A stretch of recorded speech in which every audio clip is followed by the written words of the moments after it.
नमस्कार, मेरा नाम है डॉक्टर पुरुधमन और आज इस वीडियो में हम बात करने वाले हैं उन 12 बैड हैबिट्स के बारे में जिससे हर इंसान को बचना चाहिए। ये जो 12 बैड हैबिट्स मैं आपको बताने वाला हूँ, अगर किसी की इंसान के अंदर है तो चांसेस ज़्यादा हैं कि उसकी किडनी खराब हो सकती है। तो बहुत ज़रूरी हो जाता है अपनी किडनी को बचाना और अपनी किडनी को इन 12 बुरी आदतों से बचाना। तो शुरुआत करते हैं सबसे पहले बैड हैबिट नंबर 1, और वो है पानी की प्रॉपर अमाउंट का ना लेना। बॉडी के अंदर पानी की कमी होना है, डिहाइड्रेशन होना। अगर आपके होंठ सूख रहे हैं, गला सूख रहा है, आप पानी कम पीते हैं, पानी नहीं पी पा रहे, किसी भी कारण से अगर आपकी बॉडी में पानी की कमी होनी शुरू हो जाती है तो उसका सबसे बुरा असर आपकी किडनीज पे ही पड़ना शुरू होता है। क्योंकि किडनी का काम क्या होता है, बॉडी में जितना भी वेस्ट मटेरियल बन रहा है उसे फिल्टर आउट करना और यूरिन के थ्रू बाहर निकालना। और यूरिन बनने के लिए बॉडी में सही अमाउंट में फ्लूइड यानी पानी का होना ज़रूरी होता है। अगर आपकी बॉडी में पानी की कमी हो रही है तो किडनी को कम पानी के अंदर ही यूरिन की फॉर्मेशन करनी पड़ती है। यूरिन ज़्यादा येलो हो जाता है, डार्क हो जाता है, यूरिन पास करने में जलन हो जाती है।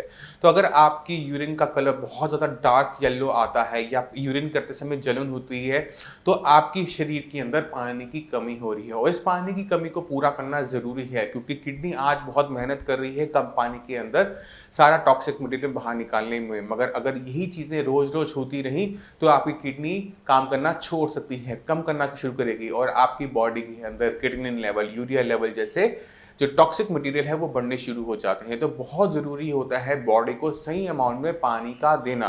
अगर उसके बाद प्रॉपर अमाउंट में पानी है तो यूरिन की जो फॉर्मेशन है वो अच्छी तरीके से होगी और जितना अच्छा वो यूरिन बनेगा उतना अच्छा ही आपका टॉक्सिक मटेरियल बॉडी से बाहर जाएगा। तो हमने ध्यान क्या रखना है कि जब भी हमारा गला सूख रहा है, होंठ सूख रहे हैं, यूरिन का कलर येलो हो रहा है, यानी हमारे शरीर के अंदर पानी की कमी हो रही है और इस पानी को पूरा करना है। हमने सही अमाउंट में पानी लेंगे, हमारा ये यूरिन का कलर है वो चेंज हो जाएगा, हमारे जो लिप्स हैं वो मॉइस्ट हो जाएंगे, ड्राई नहीं रहेंगे और हमें पता लग जाएगा कि हमारी बॉडी में पानी की अमाउंट प्रॉपर पहुंच गई है। अब चलते हैं बैड हैबिट नंबर 2 पे, और वो है ज़रूरत से ज़्यादा पानी का इनटेक करना। कभी कभार हम किसी न किसी रीज़न से अपनी स्किन के लिए, स्किन पे ग्लो लाने के लिए ज़रूरत से ज़्यादा पानी पीना शुरू करते हैं। अक्सर हमने लोगों को देखा कि सुबह उठते ही खूब सारा पानी पीना शुरू करेंगे कि उनसे उनका फेस पे ग्लो आना शुरू हो जाएगा। मगर वो ग्लो तो नहीं आता, मगर उनकी किडनी पे उसका असर ज़रूर पड़ता है। अगर आपकी बॉडी में पानी की रिक्वायरमेंट से ज़्यादा आप पानी लेना शुरू करते हैं तो आपकी बॉडी में फ्लूइड ज़्यादा गया। अब ये जो एक्स्ट्रा अमाउंट ऑफ फ्लूइड है इसे बॉडी अपने अंदर नहीं रख सकती, उसको बॉडी से बाहर निकालना पड़ेगा। और ये काम किसका होता है? ये काम हमारी किडनीज का होता है कि ज़रूरत से ज़्यादा पानी जो हमारे शरीर के अंदर भर गया है उसको बॉडी से बाहर निकालो। तो इस एक्स्ट्रा अमाउंट को बॉडी से बाहर निकालने के लिए किडनी को एक्स्ट्रा काम करना पड़ता है। अगर ये काम उसको एक आधी बार करना पड़ता है, महीने में 2-4 बार करना पड़ता है, कोई फ़र्क नहीं पड़ता। किडनी इतनी सॉलिड होती है कि वो इसको आराम से कर लेती है। मगर अगर आप रोज़ जानबूझ के बहुत ज़्यादा अमाउंट में पानी इनटेक कर रहे हो, 10 लीटर 20 लीटर पानी इनटेक कर रहे हो जबकि आपकी बॉडी की रिक्वायरमेंट नहीं है, तो धीरे धीरे हम क्या देखते हैं कि किडनी अपना जो फंक्शंस है उन्हें खोना शुरू कर देती है। तो पानी कम पीना दिक्कत है, पानी का ज़्यादा पीना भी दिक्कत है। तो हमने अपनी बॉडी के अंदर फ्लूइड की सही अमाउंट रखनी होती है, पानी की सही अमाउंट रखनी होती है।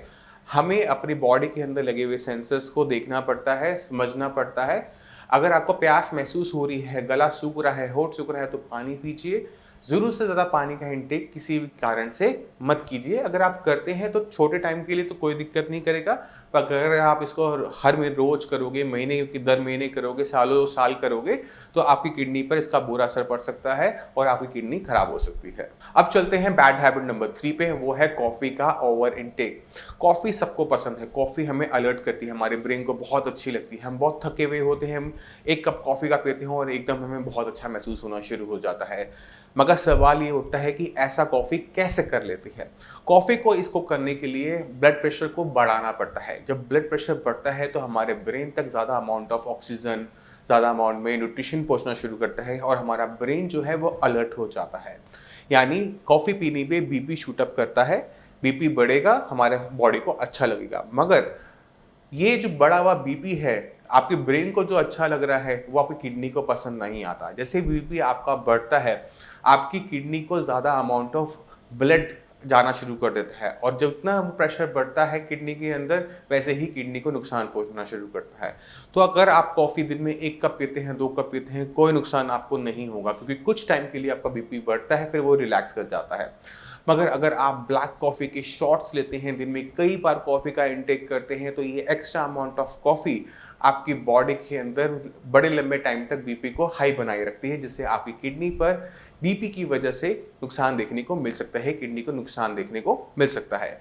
तो आप सभी को चाहिए कि कॉफ़ी का यूज़ आप सही तरीके से कीजिए, कभी भी उसका ओवर एक्सेस में इनटेक मत कीजिए, क्योंकि जितना ज़्यादा आप कॉफ़ी का इनटेक करेंगे, हो सकता है कि आपकी किडनी को उतना ज़्यादा प्रेशर, ब्लड प्रेशर सहना पड़े, और इस ब्लड प्रेशर की वजह से किडनी को नुकसान देखने को मिले। तो कॉफ़ी का इंटेक समझदारी से करिए। अब चलते हैं अपनी फोर्थ बैड हैबिट के ऊपर, और वो है निकोटीन का इंटेक करना।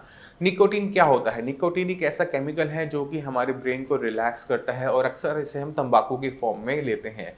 आप तंबाकू को चबाते हैं, ये आप या फिर उसको स्मोक करते हैं, किसी भी फॉर्म में अगर निकोटीन आपकी बॉडी में जा रहा है, तो वो भी बिल्कुल कॉफ़ी की तरह ही काम करता है आपके ब्लड प्रेशर को बढ़ाकर। और जब ब्लड प्रेशर बढ़ता है तो हमारी ब्रेन को अच्छे अमाउंट में ऑक्सीजन मिलनी शुरू हो जाती है, हमारा ब्रेन अलर्ट हो जाता है, ब्रेन रिलैक्स हो जाता है। मगर जब वो ब्रेन रिलैक्स कर रहा है तो उसका सबसे बुरा असर हमारी किडनी पर भी पड़ना शुरू होता है, क्योंकि जो ब्लड प्रेशर बढ़ा था, अब वो आपकी किडनी पर भी इम्पैक्ट डालना शुरू करता है, क्योंकि किडनी के अंदर जो ब्लड सप्लाई होती है वो बहुत बारीक होती है। आपकी स्क्रीन पर अब आ रहा है, आप स्क्रीन पर ध्यान से देखने की कोशिश करेंगे तो ये बहुत छोटी छोटी नलियां होती हैं जो किडनी के अंदर ब्लड लेके जाती है। जब ब्लड प्रेशर बढ़ता है तो ये बढ़ा हुआ ब्लड प्रेशर इन छोटी छोटी वेसल्स को नुकसान पहुंचाना शुरू करता है, और रिजल्ट क्या होता है कि किडनी अपने फंक्शंस को खोना शुरू करती है। तो तंबाकू का यूज़ आप किसी भी फॉर्म में करते हो, चाहे आप वो स्मोक फॉर्म में करते हो या फिर आप उसको तंबाकू चबाते हो, आपको तंबाकू को छोड़ देना चाहिए, क्योंकि तंबाकू के अंदर सिर्फ निकोटीन नहीं होता, निकोटीन जैसे बहुत सारे केमिकल इसके अंदर होते हैं जो कि आपकी किडनी को बहुत बुरा नुकसान पहुंचा सकते हैं। तो अगर आपको ये बैड हैबिट है तो ज़रूरत है उसको छोड़ देने की। अब चलते हैं अपनी नेक्स्ट बैड हैबिट के ऊपर, और वह है अल्कोहल का ओवर इंटेक। अल्कोहल को हम अक्सर लीवर से रिलेट करते हैं कि जो लोग ज़्यादा अल्कोहल लेते हैं उनका लीवर खराब होता है, मगर ये सही नहीं है। अगर आप अल्कोहल का इंटेक ज़्यादा करते हैं तो लीवर के साथ साथ आपकी किडनी भी खराब हो सकती है। अब सवाल उठता है कि ऐसा कैसे हो सकता है? जब हम अल्कोहल अपनी बॉडी के अंदर लेते हैं तो बॉडी को अल्कोहल बहुत ज़्यादा पसंद नहीं आता, बॉडी उसे बहुत तेज़ी से बॉडी से बाहर निकालने की कोशिश करती है, और इसमें काम दो ही ऑर्गन करते हैं, पहला लीवर, दूसरा किडनी। जब हमारी किडनी भी एक्स्ट्रा काम कर रही है तो उस एक्स्ट्रा काम का बुरा असर हमारी किडनीज पर पड़ सकता है। अल्कोहल को बॉडी से बाहर निकालने के लिए किडनी को बहुत तेज़ी से प्रोसेसिंग करनी पड़ी, और सारे के सारे मटेरियल को बॉडी से बाहर निकालना पड़ा। अब ये काम आप ओकेजनली करेंगे, कोई नुकसान नहीं होगा, मगर अगर आप इसे रेगुलर अल्कोहल का इंटेक करते हैं और एक्स्ट्रा ओवर अल्कोहल का इंटेक करते हैं तो इसका असर ना सिर्फ लीवर पे पड़ेगा बल्कि आपकी किडनी पे भी पड़ेगा, क्योंकि किडनी को भी काम करना पड़ता है लीवर के साथ जब आप अल्कोहल का इंटेक करते हैं। अब चलते हैं नेक्स्ट बैड हैबिट के ऊपर, वो है प्रोटीन का ओवर इंटेक।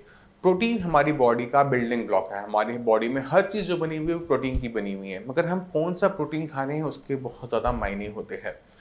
प्रोटीन को अगर हम ध्यान से देखें तो दो हिस्सों में हम इसको डिवाइड कर सकते हैं। एक होता है लो डेंसिटी प्रोटीन, जिसको पचाना आसान है, जिसको बॉडी में एब्जॉर्ब करना बहुत आसान है, और जो बॉडी में किसी भी तरह का नुकसान पैदा नहीं करता। दूसरा होता है हाई डेंसिटी प्रोटीन, जो कि पचाने में बहुत भारी होता है, जिसे ब्रेक डाउन करना पड़ता है बॉडी को, और इस ब्रेक डाउन जो बड़ा प्रोटीन का मॉलिक्यूल है उसे ब्रेक डाउन करने में बहुत ज़्यादा वेस्ट मटेरियल तैयार होता है। इसे हम रेड मीट भी कहते हैं। तो अगर कोई इंसान डेली बेसिस पर रेड मीट का कंजम्पशन करता है, इनटेक करता है, तो उसकी किडनी को हम तेज़ी से ख़राब होते हुए देखते हैं, क्योंकि रेड मीट के अंदर अगर हम ध्यान से देखें तो हाई डेंसिटी प्रोटीन होता है, जिसे ब्रेक डाउन करना पड़ता है छोटे छोटे हिस्सों में बॉडी को, तब जाके वो बॉडी के लायक बन पाता है। मगर वहीं पे लो डेंसिटी प्रोटीन यानी आपकी दालें हो गई, दूध हो गया, पनीर हो गया, या फिर आपका फिश हो गया, चिकन हो गया, एग्स हो गए, ये सारे लो डेंसिटी प्रोटीन में आते हैं, जिसे हम वाइट मीट भी कहते हैं और हम इसको वेजिटेरियन प्रोटीन भी कहते हैं। ये जो प्रोटीन होता है ये हमारी बॉडी में बहुत तेज़ी से एब्जॉर्ब हो जाता है और किसी टाइप का भी बुरा असर हमारी बॉडी पे नहीं छोड़ता। तो कोई भी इंसान अगर रेड मीट का कंजम्पशन ज़रूर से ज़्यादा करता है, यानी बीफ खाता है या फिर मटन खाता है, तो उसकी किडनी पर उसका बुरा असर पड़ सकता है। तो आप कभी कभार तो खा सकते हैं, ओकेजनली खाइए, कोई दिक्कत नहीं है, मगर आप डेली बेसिस पर अगर खाएंगे तो इसका बुरा असर आपकी किडनीज पर जरूर जा सकता है। तो ध्यान क्या रखना है, व्हाइट मीट डेली लीजिए, रेड मीट ओकेजनली लीजिए, जिससे हमारी किडनी हमारी बाकी ऑर्गन्स पे किसी भी टाइप का एक्स्ट्रा ओवरलोड ना पड़े। अब चलते हैं नेक्स्ट बैड हैबिट के ऊपर, और वो है पेन किलर का यूज। हमें दर्द हो रहा है, डॉक्टर ने हमें दर्द की गोली लिखी है और साथ में लिख दिया SOS कि जब दर्द आपके सहन से बाहर जाए तब आपने दर्द की गोली खानी है। मगर दर्द तो हमारे घुटने का हो रहा था या फिर हमें माइग्रेन का दर्द हो रहा था, तो एक गोली खाने से हमें आराम मिल जाता है, तो हमें इसका और आगे ट्रीटमेंट करने की जरूरत नहीं है। बस ये दर्द की गोली लो और खाओ, दर्द में आराम करो और अपने काम पे जाओ। मगर ये जो बैड हैबिट होती है दर्द को सप्रेस करने के लिए पेन किलर खाने की, ये किडनी के लिए सबसे ज़्यादा खतरनाक साबित होती है। और इस कंडीशन को क्या कहते हैं, एनाल्जेसिक नेफ्रोपैथी, यानी पेन किलर की वजह से खराब होने वाली किडनी की कंडीशन। अगर हमें दर्द है तो हमें दर्द का इलाज करना चाहिए, दर्द को दबाना नहीं चाहिए। घुटने में दर्द हो रहा है तो कैल्शियम लो, विटामिन डी लो कि घुटने में दर्द खत्म हो जाए। उसे अगर आप पेन किलर खाकर सप्रेस कर रहे हो तो पेन किलर का असर जैसे ही खत्म होगा दोबारा से पेन निकल कर वापस आएगा और फिर हमें दोबारा से पेन किलर खानी पड़ेगी।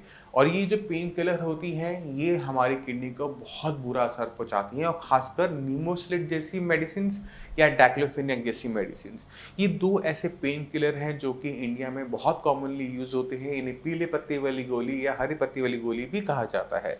ये दो अगर दवाई आप लेते हैं, बार बार ले रहे हैं, तो बहुत हाई चांसेस है कि आपकी किडनी बहुत तेजी से खराब हो जाएगी। तो बहुत ज़रूरी होता है हमें पेन किलर से बचना। पेन किलर तब लेना है जब पेन ऐसे नहीं हो, और अगर आपको पेन हो रहा है तो पेन के पीछे कारण पे जाओ, ना कि पेन को दबाओ। तो आप सभी ने इस चीज़ का ध्यान रखना है कि पेन किलर तब खाना है जब दर्द बर्दाश्त से बाहर हो। अब चलते हैं अपनी नेक्स्ट बैड हैबिट के ऊपर, और वो है अपनी शुगर कंट्रोल में ना रखना। डायबिटीज एक ऐसी कॉमन दिक्कत है जो आपको हर घर में देखने को मिल जाती है, दूसरा तीसरा इंसान डायबिटीज का शिकार मिल जाता है। और आपको जान के हैरानी होगी कि 4 में से 1 डायबिटिक पेशेंट की किडनी खराब होती ही होती है। सवाल है कि ऐसा क्यों होता है। जब हमारे शुगर लेवल ज़्यादा होते हैं हमारी बॉडी के, हमारे ब्लड के अंदर जो ग्लूकोज के वैल्यूज़ हैं वो बढ़ जाती हैं।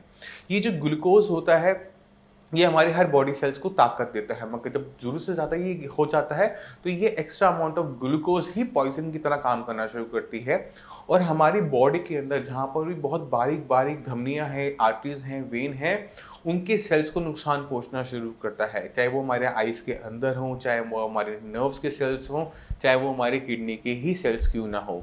तो हाई शुगर लेवल से सिर्फ आपकी किडनी खराब नहीं होती, आपकी आइज़ पे भी बुरा असर पड़ता है, आपकी नर्व्स पे भी बुरा असर पड़ता है। तो इस हाई शुगर लेवल को कंट्रोल में रखना बहुत ज़रूरी होता है। अब सवाल ये उठता है कि शुगर की सही वैल्यूज़ क्या होती हैं। शुगर आपकी जो मर्जी हो, चाहे वो फास्टिंग हो, चाहे वो पीपी हो, हमेशा कोशिश करो कि वो 200 से नीचे रहे। अगर आपकी शुगर लेवल 200 प्लस बने रहते हैं, 200 से ऊपर बने रहते हैं, तो बहुत हाई चांसेस है कि आपकी किडनी पर इसका बुरा असर पड़ रहा होगा, आपकी किडनी इससे खराब हो सकती है। तो चाहे आपको इंसुलिन लेना पड़े, चाहे आपको अपनी डायबिटीज़ की मेडिसिन को बढ़ाना पड़े, अपने शुगर लेवल्स को 200 के नीचे रखोगे तो आपकी किडनी इस हाई शुगर लेवल की वजह से होने वाले नुकसान से बच जाती है। अब चलते हैं अपने नेक्स्ट बैड हैबिट के ऊपर, और वो है सॉल्ट का ओवर इनटेक। सॉल्ट अगर हम देखें तो क्या होता है, वो होता है सोडियम क्लोराइड। अगर हम अपनी बॉडी के अंदर सोडियम की मात्रा को ज़्यादा इनटेक करते हैं नमक की फॉर्म के अंदर, तो हमारा बीपी शूट अप करना शुरू कर देता है, बॉडी में एक्स्ट्रा अमाउंट ऑफ फ्लूइड भी भरना शुरू हो जाता है, जिसका बुरा असर हमारी किडनी पे पड़ना शुरू होता है। क्योंकि जितनी भी जो हाई बीपी के पेशेंट होते हैं उनमें भी डायबिटीज़ की तरह 4 में से 1 पेशेंट की किडनी खराब हो जाती है, और किडनी श्रिंक करना शुरू कर दी, किडनी छोटी होनी शुरू हो जाती है बीपी की वजह से। और इस बीपी का सबसे बड़ा कारण होता है नमक का ओवर इनटेक। अगर हम पापड़ खा रहे हैं, अचार खा रहे हैं, चटनियाँ बहुत पसंद करते हैं और बहुत ज़्यादा अमाउंट में इसको इनटेक करते हैं कि रोटी खानी है तो अचार से ही खानी है, पापड़ चाहिए, तो ये छोटी छोटी जो हम फूड हैबिट्स बना रखी हैं हमने, इससे हमारी बॉडी के अंदर ज़रूरत से ज़्यादा सोडियम पहुंच जाता है, और ये ज़रूरत से ज़्यादा सोडियम हमारा ब्लड प्रेशर को बढ़ाएगा, और उस ब्लड प्रेशर से हमारी किडनी पर बुरा असर पड़ेगा। तो जितने भी आप अगर अचार चटनियाँ खाते हैं तो कोशिश कीजिए कि उसे ओकेजनली खाइए, डेली बेसिस पे 3 टाइम अगर आप खाएंगे अचार चटनी के साथ खाना, तो इसका सबसे बुरा असर आपकी किडनी पे देखने को मिल सकता है। तो आज से अचार चटनियाँ कम। अब चलते हैं नेक्स्ट बैड हैबिट के ऊपर, और वो है अपनी बीपी को मैनेज ना करना। बीपी शुगर की तरह बहुत कॉमन है, हर दूसरे घर में आपको देखने को मिल जाएगी। अगर आपको पता है कि आप बीपी के पेशेंट हैं और आप इसे इग्नोर करते हैं तो ये आप पे बहुत भारी पड़ सकता है। बीपी की जो नॉर्मल वैल्यूज होती है वो होती है 120/80 mmHg, ये नॉर्मल ब्लड प्रेशर होता है। अगर आपका ब्लड प्रेशर नीचे वाला डायसिस्टोलिक वाला 85, 90, 95 आ रहा है तो ये आपकी किडनी के लिए खतरनाक साबित हो सकता है। तो बहुत कोशिश कीजिए कि अपना जो ब्लड प्रेशर है डायसिस्टोलिक 80-85 की रेंज के अंदर रखिए। अगर इससे ऊपर जा रहा है तो आपकी किडनी को नुकसान होगा। और सबसे बड़ा कारण बीपी बढ़ाने का मैं आपको पहले बता चुका हूँ, चाहे वो कॉफ़ी हो, चाहे वो आपका नमक का ओवर इनटेक हो, चाहे वो आपका तंबाकू हो, इन सारी चीज़ों को इनटेक करने से आपका ब्लड प्रेशर बढ़ता है और ये बढ़ा हुआ ब्लड प्रेशर आपकी किडनी को नुकसान पहुंचाता है। तो आप सभी को चाहिए कि अपने ब्लड प्रेशर को कॉन्टिन्यूस बेसिस पे मॉनिटर करो, कम से कम महीने में 1-2 बार तो अपना ब्लड प्रेशर चेक करो, खुद ब खुद करो। अगर आपको लगता है कि आपका डायसिस्टोलिक ब्लड प्रेशर बढ़कर आ रहा है तो आपको वहाँ पर अलर्ट होने की ज़रूरत है। अगर आप इसे इग्नोर करते हैं, कोई बात नहीं, मुझे कोई दिक्कत नहीं हो रही, मेडिसिन लेने की आप ज़रूरत नहीं समझते, तो वो आगे चलकर आपकी किडनी को नुकसान पहुँचा सकता है और आपकी किडनी फेल हो सकती है। अब चलते हैं नेक्स्ट बैड हैबिट के ऊपर और वो है लैक ऑफ स्लीप। अगर आप बहुत बिजी रहते हैं या फिर आपको प्रॉपर तरीके से नींद नहीं मिल पाती या आप नाइट जॉब करते हैं या फिर रात को बैठ के आप टीवी देखते रहते हैं, दिन में ज़्यादा सोते हैं, रात को जागते रहते हैं, तो इससे क्या होता है, हमारी बॉडी स्ट्रेस में चली जाती है। हमारा ब्रेन थका थका महसूस करना शुरू हो जाता है और इस थकावट को दूर करने के लिए हमारे ब्लड को ज़्यादा पंप करना होना पड़ता है ब्रेन की तरफ कि प्रॉपर तरीके से ब्रेन को ऑक्सीजन मिले, क्योंकि ब्रेन ही हमारे सारे फंक्शंस को चला रहा होता है। और ज़्यादा अमाउंट में जब हमारा ब्लड को वहाँ पहुँचाना है तो ब्लड प्रेशर को बढ़ाना पड़ेगा और ये बढ़ा हुआ ब्लड प्रेशर हमारी किडनी को नुकसान पहुंचा देता है।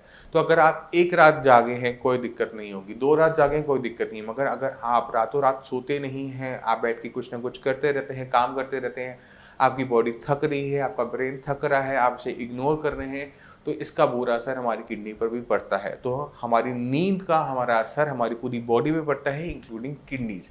अगर आप नींद प्रॉपर लेते हैं तो हमारी किडनी हेल्दी रहती है, अगर नींद प्रॉपर नहीं लेते तो उसका बुरा असर हमारी किडनीज पर पड़ सकता है। तो बहुत ज़रूरी होता है प्रॉपर अमाउंट में स्लीप का लेना। तो कोशिश कीजिए कि रात में आप 6 से 8 घंटे की नींद प्रॉपर तरीके से लीजिए। अगर आप रात को काम करते हैं, आपको नींद प्रॉपर नहीं हो पाती है या आप दिन में सोते हैं, तो कम से कम अपनी 8 से 10 घंटे की नींद लीजिए।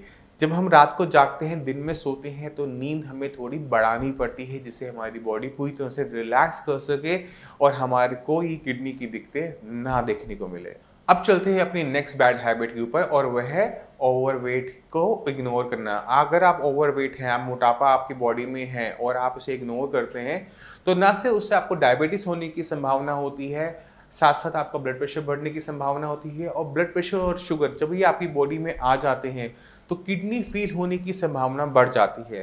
तो वेट बढ़ने से डायरेक्ट आपका किडनी फेल नहीं होती, वेट बढ़ने से आपकी बॉडी में जो बीमारियां पैदा होने वाली हैं उससे आपकी किडनी को बुरा असर पड़ता है। तो अपने वेट को इग्नोर मत कीजिए। अगर आपका वेट बढ़ रहा है तो उस पर काम कीजिए, एक्सरसाइज कीजिए, क्योंकि जितनी एक्सरसाइज आप करेंगे आपका वेट उतना अच्छा मेंटेन होगा, ना बीपी होगा, ना आपको शुगर होगी और आपकी किडनी हेल्दी रहेगी। अब चलते हैं नेक्स्ट बैड हैबिट के ऊपर, वो है कफ सिरप का ओवर इनटेक। खांसी हर किसी को होती है, मौसम बदलता है, अक्सर हमें खांसी छिड़ जाती है और खांसी को सप्रेस करने के लिए अक्सर हम कफ सिरप ले लेते हैं और बहुत ज़्यादा चांसेस ये होते हैं कि जब आपको खांसी का सिरप दिया जाएगा उसके अंदर सॉल्ट क्लोराफिनामीन होगा। ये क्लोरोफिनामीन हमारी किडनी के लिए बहुत ज़्यादा खतरनाक होता है। ये हर किसी की किडनी को नुकसान नहीं पहुंचाता, मगर 10 में से 1 चांसेस ये होते हैं कि ये आपकी किडनी को नुकसान पहुंचा सकता है। तो जब आपको कफ हो, जब आपको पता है बलगम है, आपको पता है कि आपको वायरल है और ये अपने आप ठीक होने वाली बीमारियों में से एक है, तो इसका ट्रीटमेंट हमें करने से बचना चाहिए। आप स्टीम लीजिए, आप काढ़ा पी लीजिए, आप तुलसी ले लीजिए, आप अदरक ले लीजिए, मगर एलोपैथिक मेडिसिन के अंदर कफ सिरप के अंदर खासकर क्लोरोफिनामीन जैसे सॉल्ट से हमें बचना चाहिए, क्योंकि ये आपकी किडनी को बहुत बुरा नुकसान पहुंचा देता है। अक्सर बच्चों के अंदर जो नेफ्रोटिक सिंड्रोम होता है, जो कि किडनी फेल वाली ही कंडीशन होती है, उसके पीछे सबसे बड़ा कारण यही देखने को मिलता है कि बच्चे को बहुत खांसी होती थी, मम्मी चाहती थी कि हमसे एक सिरप लेकर आती थी, 2 चम्मच पिलाती थी और उसकी खांसी ठीक हो जाती थी। और हर बार ऐसे ही होता रहा, खांसी बार बार हो रही है, वही दवाई बार बार दी जा रही है और पेशेंट की किडनी खराब हो जाती है। तो हमें अपने आप को कुछ दवाइयों से बचा के रखना चाहिए, खासकर हमें पेन किलर से और खासकर कफ सिरप से। अगर हम इन मेडिसिन से अपनी बॉडी को बचा लेते हैं तो हमारी किडनी काफ़ी हद तक बच जाती है। तो मैं उम्मीद करता हूँ इस वीडियो से आप समझ गए होंगे कि कौन सी बैड हैबिट्स हमारी किडनी के लिए खतरनाक हैं, इनसे हमें बच के रहना चाहिए। फिर भी आपके माइंड में कोई भी डाउट हो, कुछ पूछना चाहते हो, तो नीचे दी हुई नंबर पर कॉल करके साइंस इंजीनियरिंग डॉक्टर से आप फ्री ऑफ कॉस्ट कंसल्टेशन ले सकते हैं। आप अपॉइंटमेंट लेकर मुझसे भी आकर मिल सकते हैं। अब इसी के साथ आपसे इसमें चलने की आगे चाहूँगा। मिलते हैं अगली वीडियो में, तब तक के लिए धन्यवाद।